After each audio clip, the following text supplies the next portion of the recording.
So with Niantic rolling out a lot of quality of life updates recently, like the ability to heal all Pokemon, or the ability to ready up if you're the only trainer in a raid battle, among other things, it kind of got me thinking, what else could they do to improve the quality of life?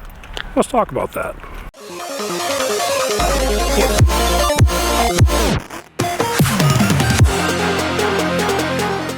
Before we get into the top 10 things we'd like to see brought into the game to improve the quality of life, I do want to take this time to say thank you to everyone on Twitter who responded to my tweet when I asked for the community's input on things that you guys would like to see brought into the game to improve the quality of life. So again, thank you from the bottom of my heart. You guys made this video possible. Thank you 1,000 times over.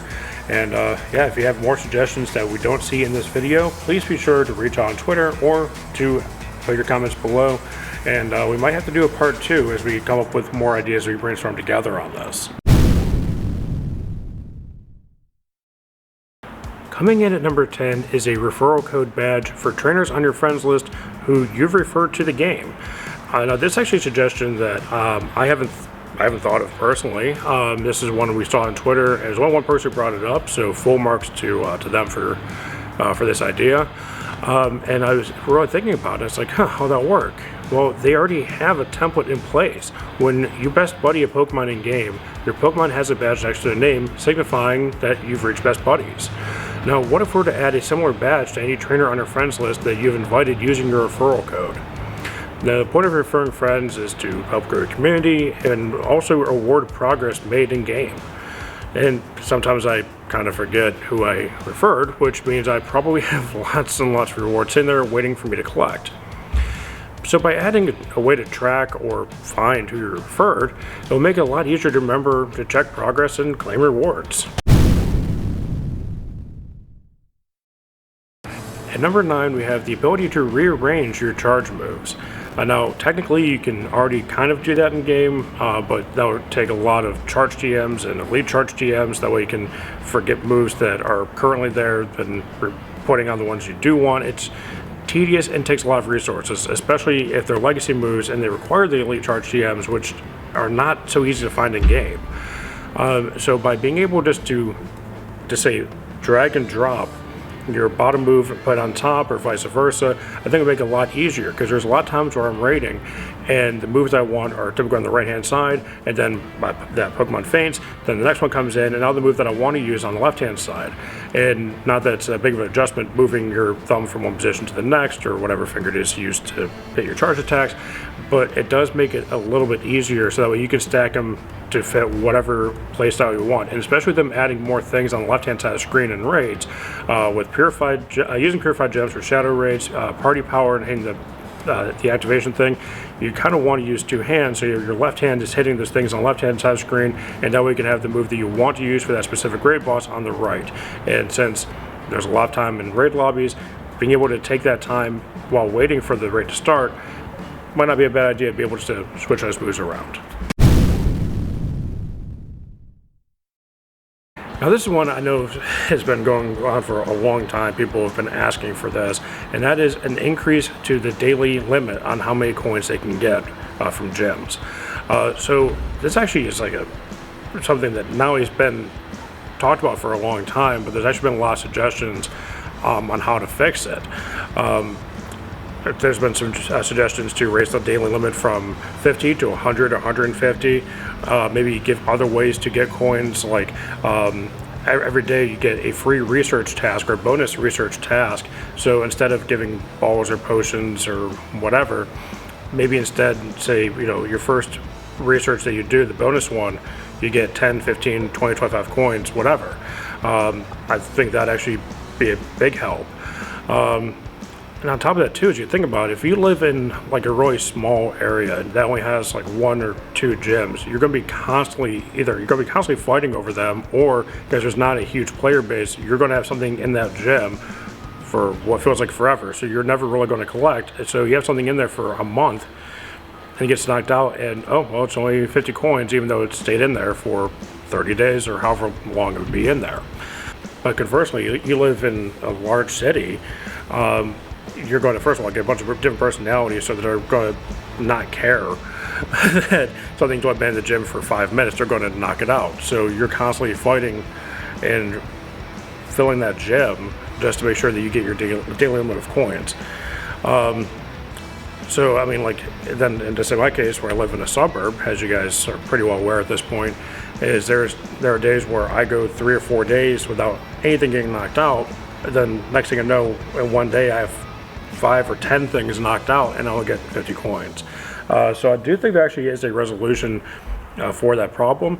And instead of maybe doing an increased limit per day, you do instead a weekly limit. So make it, let's say, 500. So that way it's 150 coins more per week. You make it a 500 coin limit, and you have that from starting on Monday when your venture sync hits at 9 o'clock until the following week at the same time. I think that way too is that way avoids a situation where, you know, one day you get nothing, but the next day you have 3, 4, 10 things getting knocked out at one time. I think that's honestly probably the best solution, but regardless, they need to fix it. They need to find a way to increase how many coins players can get, and also maybe find other ways to get players coins, because there's a lot of players who want to be free to play, and I know it would be frustrating to be a free to play player having only one source of Pokemon income, so to speak, and you're not really having much control over when or how you receive it. So again, I think this is something that definitely needs some kind of update. Ever since eggs came into the game, this has actually been one of the biggest complaints, and one of the biggest things that people want to see brought to the game is the ability to delete unwanted eggs. Now, for free-to-play players who just use their one free incubator that they can use at a time, it is probably really frustrating when there's a lot of research or tasks for different events that require you to hatch eggs, and you're stuck with a whole bunch of 7, 10, or 12 kilometer eggs that are just really daunting. So I think being able to delete those in favor of, say, 2 kilometer eggs, I think would actually help a lot for the free-to-play players, and for the people who are pay-to-play players.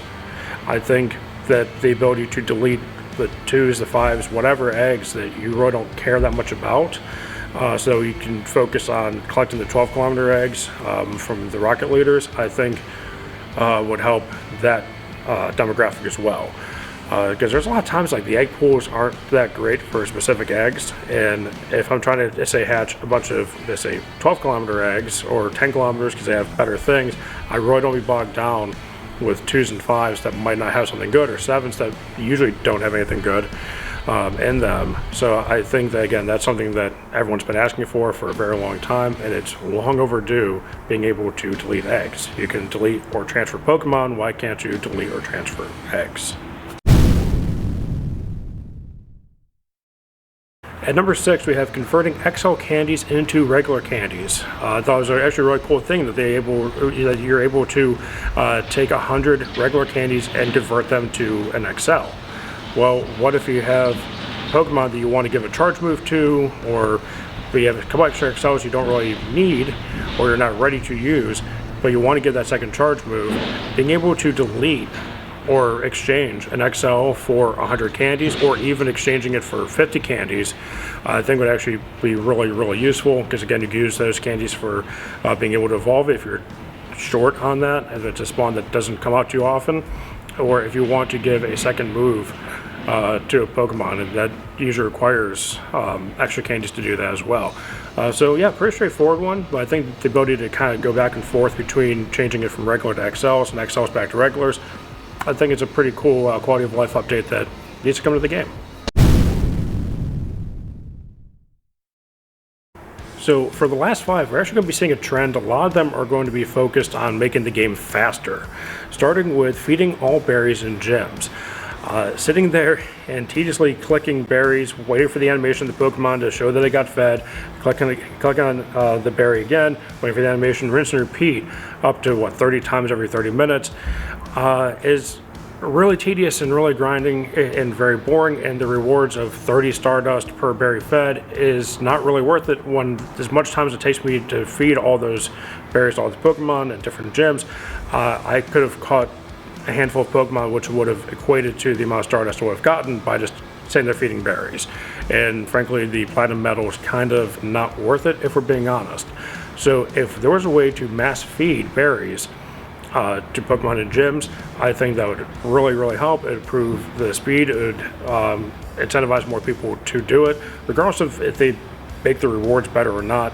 I just think that the reward right now isn't worth the time that it takes to actually physically go ahead and do this. So if I want to click on one of the gyms I have Pokemon in, or drive by a blue gym that's full, hitting a bury all button or feed all button to that would make it a lot easier, and it would really make it easier to get the Berry Master Medal in game. So for all the people who've actually spent the time clicking berries 15,000 times or however many times to get that medal, I'm sorry, but there's a lot of us who don't want to sit there and do that. So, but again, it's all about efficiency. It's all about improving the quality of gameplay, and I think this would be a big help for that.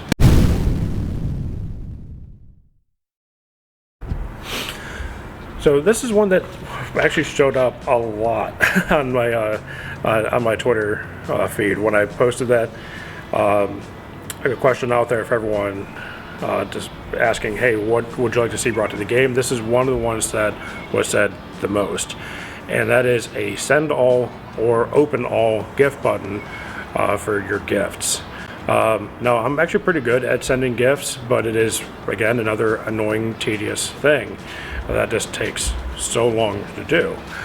So by adding that feature into the game, I think that would actually be contributing to more people interacting with their friends more often.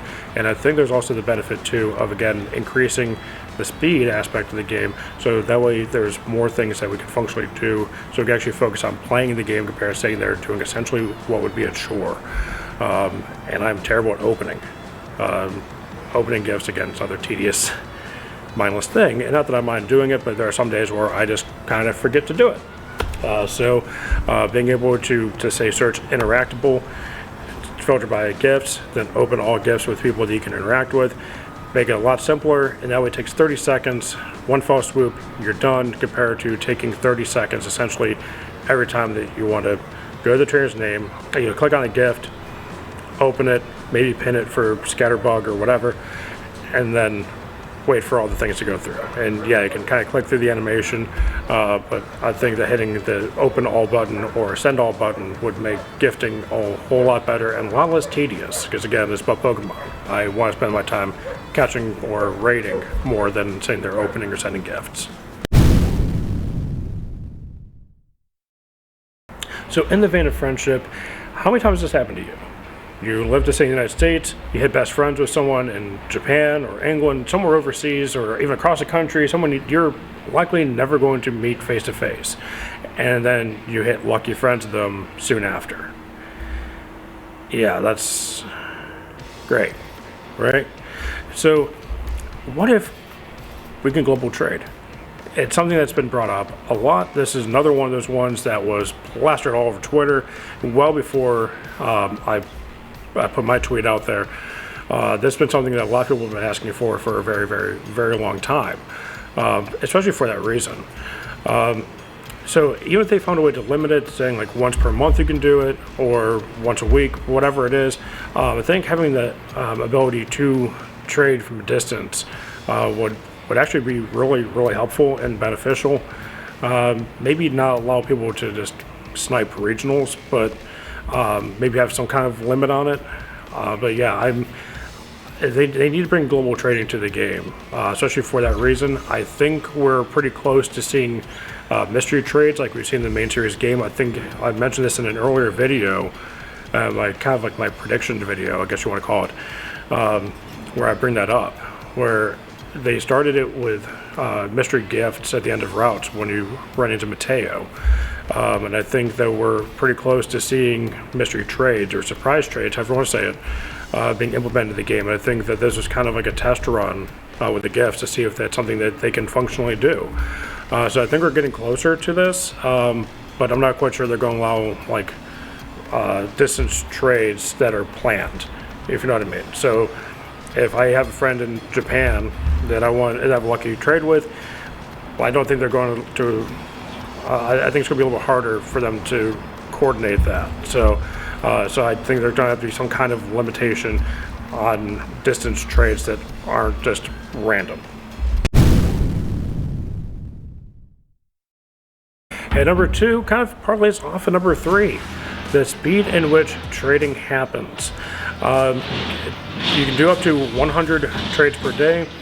which is cool if you have somebody who's willing to sit there and just non-stop trade just over and over and over again.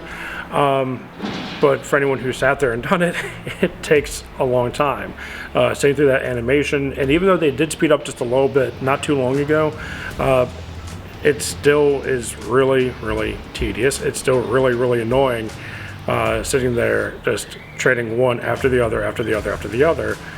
And you have to sit through the same animation, and you have to sit through the whole thing. It just takes way too long. And again, I think I speak for a lot of people when I say this, is that even though trading is a huge part of Pokemon, I do want to spend my time actually catching my own Pokemon. I want to spend more time focusing on that compared to 30 to 45 seconds for a trade every single time. Like when Josh and I traded one night, we did 100. It took about an hour, hour and a half to get through all 100 things we wanted to trade. So that time could have been spent with us catching Pokemon, spending stops, raiding, doing literally anything else other than doing the thing we kind of planned on doing. We just didn't realize it was going to take that long to do it. So, but regardless, they need to speed up the animation or get rid of it entirely. They should just have confirm, are you sure you want to send this? Yes, great, here's what you get back. But I think that'd be a really, really easy fix. And number one, it is the most mentioned suggestion for improvement to the game, and that is the speed of evolutions. Again, there's a theme here. Things are grindy, things take a long time, the animations take a lot longer than they should. I mean, we've all evolved a bunch of things, we've traded a bunch of things, so we've seen the animation how many hundreds or thousands of times at this point. So I'm going to take it a little bit further. You know how you can do, well, obviously you know this, you can mass transfer Pokemon. How about you can mass evolve Pokemon? So you could go through your Pokemon storage and you can select how many of your Pokemon you want and then just hit evolve. They'll give you a little confirmation pop up, you hit yes, and boom, done. And the reason why I say this is because there's a lot of times on spotlight hours where they have double XP for evolving Pokemon, and again, it might be a Pokemon that I actually want to physically catch, and I'm spending the whole hour just sitting there just evolving, wait, evolve, wait. That was annoying, and that was even 1/10 of how much time it took or would take to evolve one Pokemon in PokemonGo. So I think the evolution screen takes forever. The animation is way too long. And again, if they found a way to even take a step further and just do a mass evolution, would be absolutely phenomenal. That last part, that's probably asking too much, but at the very least, speed it up. We don't need to spend 30 seconds. I think 5-10 seconds is more than enough time to get the point that the Pokemon's evolving or being traded, whatever the case is. Essentially, make the game faster. Alright guys, that is it for me. Thank you so much for tuning in. Thank you so much for subscribing. And also thank you guys for your suggestions on Twitter. Again, I mentioned it early in the video. I'm going to say it again one more time here. If there's anything that we missed, anything that you would like to see that we haven't thought of, please, by all means, leave a comment below or hit on my socials that are on screen right now. And let me know. And I might do a part 2 of this. We'll see. Alright, thank you so much. Have a good one. Be safe.